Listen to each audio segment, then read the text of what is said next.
Hello everyone, আসসালামু আলাইকুম। কেমন আছেন সবাই? সাবরিনা আছি আপনাদের সাথে। আহ, আমাকে শোনা যাচ্ছে কিনা একটু যদি কমেন্ট করে জানিয়ে দেন।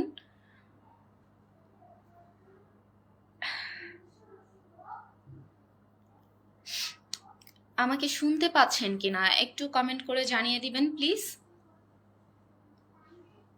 আমি দেখতে পাচ্ছি অলরেডি অনেকে আমার সাথে জয়েন হয়ে গেছেন, সো প্লিজ আপনারা একটু কমেন্ট করে জানিয়ে দেন যে আমাকে ঠিকভাবে শুনতে পাচ্ছেন কিনা।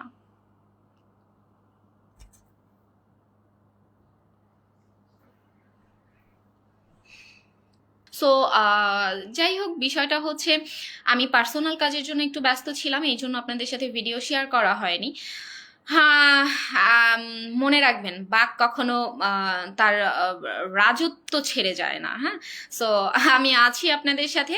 আমাকে ভয় দেখানো বা আমাকে আমাকে নিয়ে সমালোচনা করা, এগুলোতে আমি কেয়ার করিনি কখনো, এখনো করছি না। তবে সিচুয়েশনটা কি, সিচুয়েশনটা হচ্ছে যে সবে তো মাত্র আমরা একটা একটা ক্রান্তি লগ্ন থেকে যাচ্ছি, ক্রান্তিকাল থেকে যাচ্ছি, ক্রান্তিকালের ভিতর থেকেই জীবনটা অতিবাহিত করছি। সো এই ক্রান্তিটা অবশ্যই কেটে যাবে, অবশ্যই কেটে যাবে। এবং আপনারা লিখে রাখেন, আমি যদি আপনাদেরকে মানে বলি যে আপনারা লিখে রাখেন, আগামী 5 বছর, 5 বছর মানে এটা সর্বোচ্চ, সর্বনিম্ন কত হবে সেটা জানি না, তবে সর্বোচ্চ 5 বছরের মধ্যে এই দেশের, বাংলাদেশের সাধারণ জনগণ যেভাবে করে আপনাদের মতে আর কি, যারা মনে করেন যে শেখ হাসিনা সরকার স্বৈরাচারী সরকার ছিল, তো এই যে আপনারা যারা মনে করছেন এই কথাটা, আপনারাই আবার সেই সরকারকেই ক্ষমতায় নিয়ে আসবেন, এবং সেটাও হতে পারে এরকম একটা অসহযোগ আন্দোলনের মধ্য দিয়েই। সো যাই হোক, অনেক কথা বলে ফেলি আমি সব সময়ই আপনাদের সাথে। আপনারা তো কিছু বলেন না, আপনাদের বলার তো অপশন নেই, কারণ লাইভে তো আমি একাই বকবক করতে পারবো। সো যাই হোক, মনোবল, নিজের আত্মবিশ্বাস নিয়ে আচ্ছা চালিয়ে যান, পাশে আছি। ভাইয়া, পাশে থাকলে তো হবে না, আমার মতো করে আপনাদেরকেও প্রতিবাদী হতে হবে। এই যে দেখেন, আমি আপনাদেরকে কতবার করে প্রতিটা বাড়ি বলি, প্রতি লাইভেই হয়তো বলি যে আপনারা আপনাদের জায়গা থেকে চেষ্টা করেন, এভাবেই করে ক্ষুদ্র ক্ষুদ্র বালুকণা, বিন্দু বিন্দু জল গড়ে তোলে মহাদেশ সাগর অতল। সো এভাবেই হয়তো আমাদের আমাদের আমাদের যে উদ্দেশ্য বা আমাদের যে লক্ষ্য, সেই লক্ষ্যে আমরা খুব শীঘ্রই পৌঁছে যেতে পারি। কিন্তু সেটার জন্য তো বসে থাকলে হবে না, তাই না? ঢাকা বিশ্ববিদ্যালয়ের শিক্ষক ডক্টর আসিফ নজরুল স্যার 22 লক্ষ ভাই, এটা নিয়ে তো আর কিছু বলার নেই, এটা নিয়ে কি বলবো আর। মানে স্যার স্যার আমাদের আসিফ নজরুল স্যার যে বলেছেন 22 লক্ষ ভারতীয়রা আমাদের বাংলাদেশে চাকরি করেন, এখন সেই 22 লক্ষের 22 জনকেও তিনি বের করতে পারছেন না। এটা নিয়ে কি বলবো বলেন? আসিফ নজরুল স্যারকে নিয়ে অ্যাটলিস্ট আমার বলার কিছু নেই, কারণ আমার মনে হয় ওনার হচ্ছে একটু পার্সোনাল সমস্যা আছে।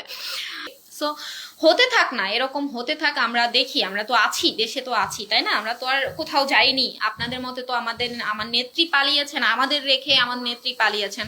ওই তো আরেকটা ভিডিওতে আপনাদেরকে আমি বলেছি যে পালানো আর জোর করে দেশ ত্যাগ করার মধ্যে যে তফাৎটা, সেটা বোঝার মতো ঘিলু আপনাদের মাথায় হয়নি। সো যাই হোক, বিষয়টা হচ্ছে যে আমরা আছি, আমরা দেখব যে দেশ কোথায় গিয়ে দাঁড়াচ্ছে, কোথায় নিয়ে যাচ্ছে আমাদের আল্লামা সুফি, শান্তিতে নোবেল বিজয়ী কেরামায়ে ওলাম যিনি আছেন। কারণ আপনাদের মতে তো হচ্ছে স্বৈরাচার সরকার চোর ছিলেন, তিনি অনেক টাকা পয়সা চুরি করে লুট তরাজ করে নিয়ে চলে গেছেন দেশের বাইরে।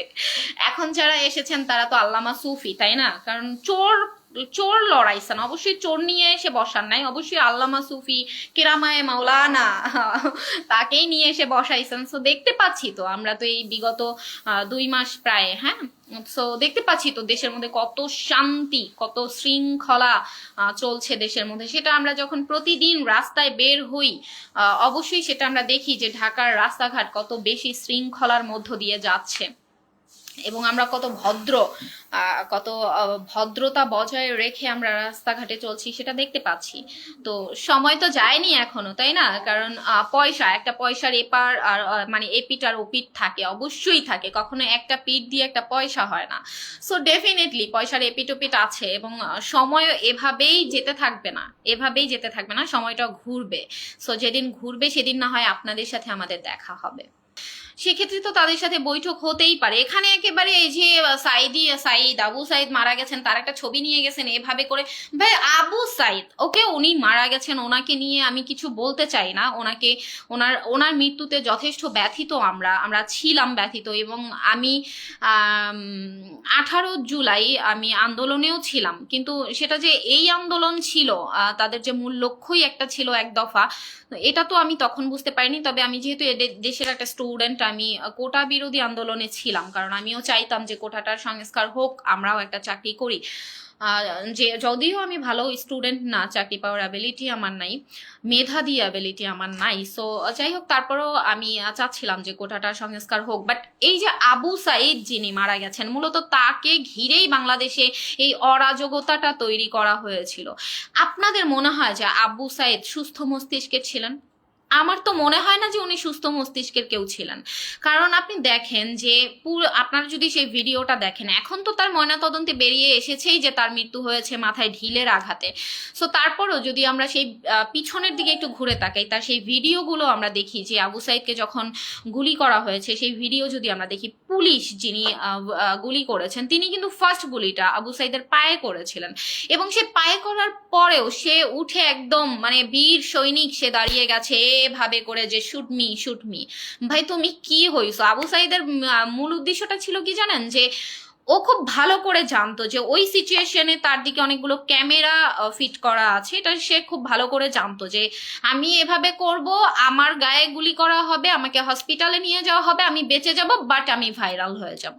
সো আমার থিঙ্কিং এটা যে তার উদ্দেশ্য এটাই ছিল। নয়তো সুস্থ মস্তিষ্কের কোনো মানুষ একটা গুলি করলো পায়ে, আর একটা করলো যেটা পেটের এখান থেকে পাশ কেটে চলে গেল, এর পরেও সে উঠে আবার দাঁড়ায় পড়লো, 4টা গুলি নিয়ে একটা ছেলে হেঁটে চলে গেল রাস্তার ওপাশে, গিয়ে আস্তে করে বসলো। হাউ ইট পসিবল ভাই? কেমনে এটা সম্ভব? এটা কেমনে সম্ভব?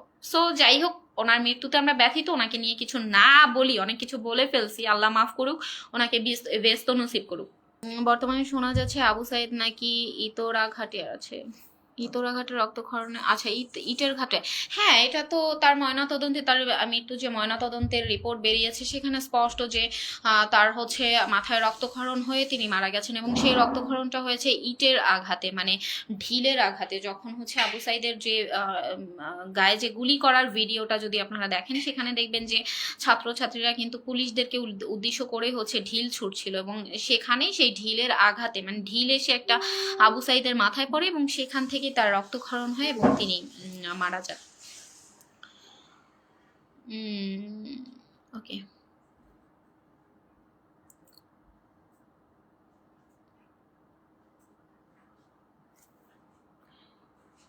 ভাই আমাদের দেশের সমন্বয়কদের অবস্থা কি হয়েছে জানেন? ওনারা হচ্ছে মানে যা হচ্ছে দেশের মধ্যে যা হচ্ছে, যদি আপনারা দেখেন যে মসজিদ থেকে মন্দির সব জায়গায় আগুন, আমরা খুবই ঘৃণিতভাবে, খুবই লজ্জিতভাবে বলতে চাই আমি যে গত সপ্তাহের শুক্রবারে যে বায়তুল মোকাররমে যে আন্দোলনটা হয়েছে, সেটা সত্যি আমাদের ইসলামের জন্য, আমাদের জন্য সত্যি খুবই ঘৃণিত একটি কাজ।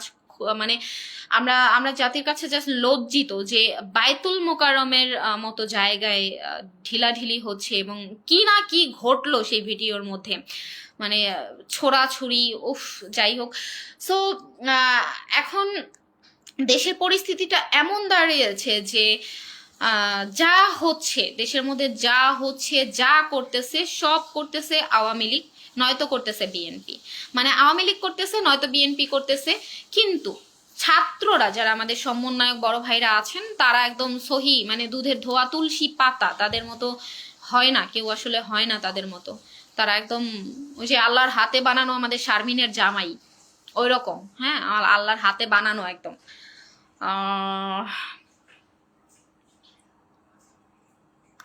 কি বলবো, আর কি বলার আছে? কিছু বলার নেই, দেশ নিয়ে কিছু বলার নেই। এভাবে চলতে থাকুক, চলুক কয়েক বছর, দেখি আমরা। 18 মাস তো আমাদের ওলামায়ে কিরাম হচ্ছেন সময় নিয়েছেন, যেটা আমি এতক্ষণ মানে এখন পর্যন্ত যেটা জানি। সো দেখি কি করে, দেশে কত শান্তি বিরাজ করে, দেশে কতটা শান্তি তারা ফিরিয়ে নিয়ে আসে। আমরা তো এতদিন অশান্তিতে ছিলাম, বিদ্যুৎ ছিল না, মারামারি ছিল, রাহাজানি ছিল, ঘরে ঘরে আগুন ছিল, রাতে ঘুমাইতে পারতাম না, মনে হইতো যে এই বুঝি চলে আসতেছে আগুন লাগানোর জন্য। এরকম একটা পরিস্থিতি থেকে আমাদেরকে যেহেতু উনি বের করে নিয়ে এসেছেন এবং শান্তিতে নোবেল পুরস্কার বিজয়ী আল্লামা কেরাম, সো উনি তো অবশ্যই আমাদের দেশেও শান্তির ফুল বাগান করে ফেলবেন আমাদের দেশের মধ্যে। সো সেই শান্তির ফুল বাগানে ঘুমাইতে চাই, অ্যাটলিস্ট সেখানে ঘুমায় একটু মৃত্যুবরণ করতে চাই।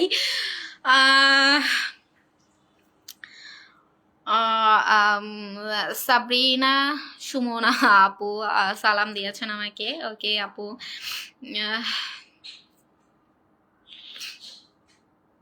কোটা আন্দোলনের পক্ষে আমিও ছিলাম, কিন্তু এরা যে সরকার পতনের আন্দোলন, আচ্ছা এখন যদি বলি যে কোটা আন্দোলনের পক্ষে আমি ছিলাম কিন্তু এর পরে যেটা হয়েছে সেটার পক্ষে আমি না, এটা নিয়েও একটা ট্রল করা হয়েছে যে এটার পক্ষে ছিলাম সেটার পক্ষে না, এটা নিয়ে একটা ট্রল করা হয়েছে। এখন আমি যদি বলি যে অনেকেই বলতে দেশের 60% মানুষ বলে কি আমি কোনো রাজনীতির দল করি না ভাইয়া, আমি এগুলার মধ্যে নাই, আমি কোনো রাজনীতি বুঝি না, আমি কোনো দল করি না, যে ভালো করবে আমি তার পক্ষে। ভাই রাজনীতি ছাড়া বাংলাদেশে একটা সিঙ্গেল পার্সন লোক নাই। যারা ছোট তারা তো ছোট, বাট যারা ম্যাচিওর, যারা এডুকেটেড প্লাস ম্যাচিওর হয়েছে, তারা একটা সিঙ্গেল পার্সন লোক নাই দেশে যারা রাজনীতি করে না। সো আপনারা কেন এটাকে বলেন যে আমি রাজনীতি করি না?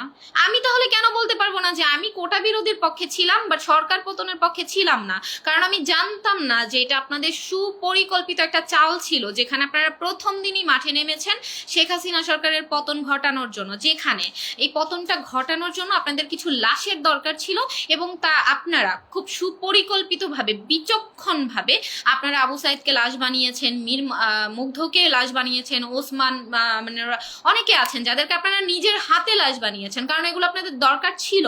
এবং দরকার ছিল এই জন্য কারণ আপনারা খুব ভালো করে জানতেন যে বাংলাদেশি মানুষ হচ্ছে ইমোশনাল বেশি, তাদের ইমোশন নিয়ে খেলার জন্য, তাদেরকে হচ্ছে সরকার বিরোধী করার জন্য আপনাদের কিছু লাশের দরকার আছে এবং সেই লাশের দরকারের জন্যই আপনারা তাদেরকে লাশ বানিয়েছেন। নয়তো আবু সাইদকে কেন আপনারা রাত 8টায়, যেখানে তাকে হচ্ছে গুলি করা হয়েছে বিকেল 3টায়, সেখানে আপনারা তাকে রাত 8টায় হসপিটাল নিয়ে গিয়েছেন কেন? হোয়াই? এটার প্রশ্নের উত্তর তো আপনাদের কাছে নাই, কারণ কোনো প্রশ্নের উত্তরই আপনাদের কাছে নাই। ঢাকা বিশ্ববিদ্যালয়ে আমরা দেখলাম তোফাজ্জলকে পিটিয়ে হত্যা করা হয়েছে, আপনারা কি করলেন? সাথে সাথে একদম অ্যারেস্ট করে ফেললেন, 8জনকে ধরে একদম হচ্ছে কোর্টে তুলে ফেললেন, সেখানে তুলে আপনারা রিমান্ড মঞ্জুর করবেন সেরকম একটা নাটক তৈরি করে ফেললেন। এখন চুপ, মানে তোফাজ্জল মারা গেল, কয়দিন হইলো, স্বাভাবিক, সবকিছু নর্মাল হয়ে গেছে। এভাবে করেই আপনারা হচ্ছে মানুষের মগজটাকে ধোলাই করার জন্য, মগজটাকে খাওয়ার জন্য আপনারা হচ্ছে খুব ভালো করে নাটক তৈরি করেন। অ্যাজ লাইক আমাদের আসিফ স্যার, যিনি হচ্ছে নাটক তৈরি করলো যে 60 লক্ষ ভারতীয় এদেশে চাকরি করে অথচ বাঙালিরাই নাকি এদেশে চাকরি পাচ্ছে না। তো এই যে নাটকগুলো করে বাঙালিদেরকে খেপাইছেন, আপনারা কি ভুলে যাচ্ছেন এই বাঙালি যদি থার্ড বার আর একবার খেপে, আপনারা কোথায় যাবেন? আপনাদের যাওয়ার জায়গা আছে? অবশ্য আছে আপনাদের তো আপনারা তো অনেক টাকার মালিক। আমেরিকার যিনি প্রেসিডেন্ট, তার মেয়ের বিয়ের যে কার্ড ছাপাইতেও আমাদের দেশের ধনী ব্যক্তি টাকা দান করেন, তার কত টাকা তার। সো তার জন্য তো আসলে বিষয়টা হার্ড কিছু না। তবে চাই যাতে উনি রাজনীতিতে জয়েন করেন, তিনি হচ্ছেন উপদেষ্টা পদ থেকে অব্যাহতি নিয়ে তিনি রাজনীতির মাঠে নামেন এবং তিনি জনগণের ভোটে নির্বাচিত হয়ে ওই চেয়ারটায় গিয়ে বসেন। আমরা সেটা চাই, আমরা দেখতে চাই সেটা। আমরা দেখতে চাই যে উনি মাঠে নেমে এসে খেলুক, ওনার বাংলার দামালদেরকে বাদ দিয়ে উনি একা মাঠে নামুক, মাঠে নেমে এসে উনি নির্বাচনে যোগদান করুক। আওয়ামী লীগ, বিএনপি, জামাত, শিবির এদের পাশাপাশি আমরা চাই যে নোবেলের একটা দল গঠিত হোক, যেটা নামই থাকবে নোবেল। সো সেই নোবেলের জন্য একটা দল গঠন করা হোক, সেটা আমরা চাই, আমরা দেখব। হ্যাঁ, ওলামায়ে কেরাম সরকার ফিলিস্তিনি। ওকে, এতদিন কিছু মানুষকে দেখতাম আওয়ামী লীগের ট্যাগ লাগিয়ে ঘুরতো, আর এখন দেখি তারা বিএনপি এর নেতা। ভাই এদের বইলা কিছু নাই, বলছেন হচ্ছেন তানজিনা হক নিপা আপু। আচ্ছা, এদের এদের কথা বলে কিছু নাই আপু। আপু এরা তো হচ্ছে আপনি দেখলেন বিএনপি ট্যাগ লাগায়া ঘুরতেছে। এরা তো ডিরেক্টলি ঢাকা ভার্সিটি থেকে ছাত্র শিবিরের ডাক এসেছে। সাদেক কায়েম, এস এম ফরহাদ, এরা সভাপতিত্ব করছেন ছাত্র শিবিরের। যারা এস এম ফরহাদ, যাকে বলা হয়েছে যে তিনি কয়েকদিন আগেও ছাত্র লীগের সাথে যুক্ত ছিলেন, কিন্তু যদিও সে কথাটাকে অস্বীকার করেছেন, তবে অস্বীকার করার তো কোনো ওয়ে নাই।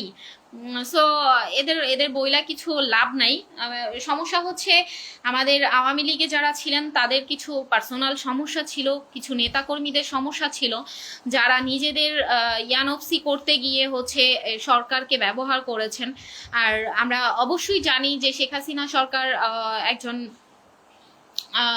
কি বলে মমতাময়ী, উনি খুবই ইনোসেন্ট একজন পার্সন। ওনার সামনে যত যত যাই হোক না কেন, একটু নরম গলায় কথা বললে আই থিঙ্ক সো যে উনি নরম মনের মানুষ, যথেষ্ট নরম মনের মানুষ। উনি গলে যায়, উনি আসলে সবকিছু ভুলে যায়। সো ওনার এই নরম মনটাকেই কাজে লাগানো হয়েছে, কাজে লাগিয়েছেন আমাদের আওয়ামী লীগের কিছু নেতাকর্মীরা। সো তাদের জন্য আমাদের যে ভরাডুবিটা হয়েছে, আমাদের সরকারের ভরাডুবিটা হয়েছে, তাদের চেহারাগুলো তো আমরা ভুলবো না।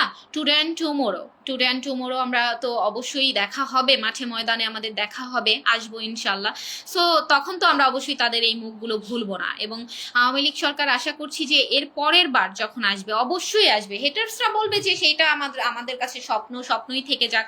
সো এই স্বপ্নটা না হয় আমরা দেখতে থাকি, আপনারাও সেই স্বপ্নই দেখতে থাকেন যে শেখ হাসিনা সরকার আর কোনোদিনই ক্ষমতায় আসবে না। সেই স্বপ্নটা আপনারাও দেখেন, আমরাও আমাদের স্বপ্ন দেখি।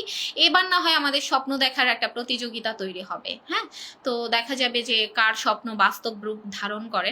সো শেখ হাসিনা সরকার যখন আবার ক্ষমতায় আসবেন, তখন অবশ্যই আমরা যে মুখগুলোকে এখন চিনে রাখলাম, আসলে রাজনীতিটা হচ্ছে কি, যে রাজনীতি এমন একটা খেলা যে আপনার আমার মতো সাধারণ মানুষের বোঝার বোধগম্যের বাহিরে, একদমই বাহিরে। কারণ রাজনীতিটা যে কখন কোন দিকে মোড় নেয়, কখন কোন দিকে ঘুরে যায়, সেটা আসলে বোঝার উপায় আপনার আমার সাধারণ নলেজে নেই। সো হতেই পারে যে রাজনীতি ঘুরে গিয়ে আওয়ামী লীগ সরকারের পক্ষে চলে গেছে। সো এরকম যদি হয়ে যায়, তখন যারা এখন ট্রল করছেন, খুব বিনোদন নিচ্ছেন, খুব ফানি মিমস তৈরি করছেন, এদের অবস্থানটা কোথায় যাবে একটু যাই হোক, অনেক কথা বলে ফেলেছি আসলে। আমি কথা খুব বেশি বলি, যার কারণে আপনাদের কমেন্টগুলো আমার পড়া হয় না। আন্তরিকভাবে দুঃখিত, আপনাদের কমেন্টগুলো আমি পড়তে পারি না, কারণ এত হাজার হাজার কমেন্ট পড়ে যায় যে আমি কোন কমেন্টটা পড়বো বলেন, এবং কোন মেসেজের আনসার করব। আপনারা আমাকে ইনবক্সে যে বলেন মেসেজের আনসার কেন করি না, আমি যদি পারতাম তাহলে অবশ্যই করতাম। আমি আসলে পারছি না এই মুহূর্তে আপনাদের মেসেজের আনসার করতে। তো আপনারা আমার কাছে এমনভাবে কোনো রিকোয়েস্ট করবেন না যে আমি আমার পার্সোনাল ইস্যুগুলো আপনাদের সাথে শেয়ার করি না কেন, আমি সেটা, এটা আমি আসলে পারছি না। আর আমি চাইও না আমি অন্য 5টা মেয়ের মতো, লাইক বাঘিনী কন্যা, যাকে বাংলাদেশের কি আপনি কোঠার পুলিশ, এই কথাটা বলার পরে সে বাঘিনী কন্যা হয়ে গিয়েছিল, এবং এর পরে কয়েকদিন পরে আমরা দেখেছি যে তার না অনেক কিছু বের হয়ে গেছে, অনেক কিছু। সো আমি চাই না, আপনারা আমাকে দোয়া করবেন। আমার পার্সোনাল একটা জীবন আছে, আমার পার্সোনাল জীবনের সুখ দুঃখ হাসি বেদনা মিলেই আমার একটা জীবন আছে। সো সেখানে আমার অনেকগুলো দুঃখও আছে, আর অনেকগুলো সুখে থাকার মুহূর্তও আছে। সো এই বিষয়গুলোকে অ্যাটলিস্ট আমার এই পেজটার সাথে টানবেন না আপনারা। আপনাদের অনুমতিক্রমে আমি আমার আলাদা করে আর একটা পেজ খুলবো, যেখানে আমি আমার নিত্যদিনের যে সুখ দুঃখগুলো সেগুলোই শেয়ার করব। বাট রাজনীতির আলোচনার জন্য আমার এই পেজটাকে আপনারা সবাই সাপোর্ট করবেন। আমি থাকবো আপনাদের পাশে, আমি পিছনে হওয়ার মেয়ে না, আপনাদেরকে আবারও বলছি। সো আপনারা আমার কাছ থেকে এমন কিছু কখনোই পাবেন না যে আমি ভয় পেয়েছি বা আমি আমার ভিডিও বন্ধ করে দিয়েছি। আমার ভিডিও 2-1 দিন যাবত যদি আপনারা বন্ধ দেখেন বা একটু কম দেখেন, তাহলে একটু মনে করে নিবেন যে আমি একটু পার্সোনাল কাজে ব্যস্ত আছি। সো এই আর কি, ভালো থাকবেন আপনারা এই বৃষ্টির দিনে।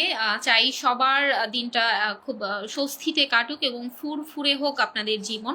আপনারা সবাই খুব বেশি ভালো থাকেন, এই অরাজকতা কেটে যাবে, একটু সময় লাগবে, তবে এই কালো অন্ধকারটা কেটে অবশ্যই আলোর আলো আসবে আমাদের জীবনে। সেই আলোটা আসার আগ পর্যন্ত সবাই ভালো থাকেন, সবাই সুস্থ থাকেন। আমার জন্য দোয়া করবেন, আমার পরিবারের জন্য দোয়া করবেন, আর আপনাদের জন্য আমার তরফ থেকে অনেক অনেক দোয়া এবং শুভকামনা। ভালো থাকবেন সবাই, আল্লাহ হাফেজ।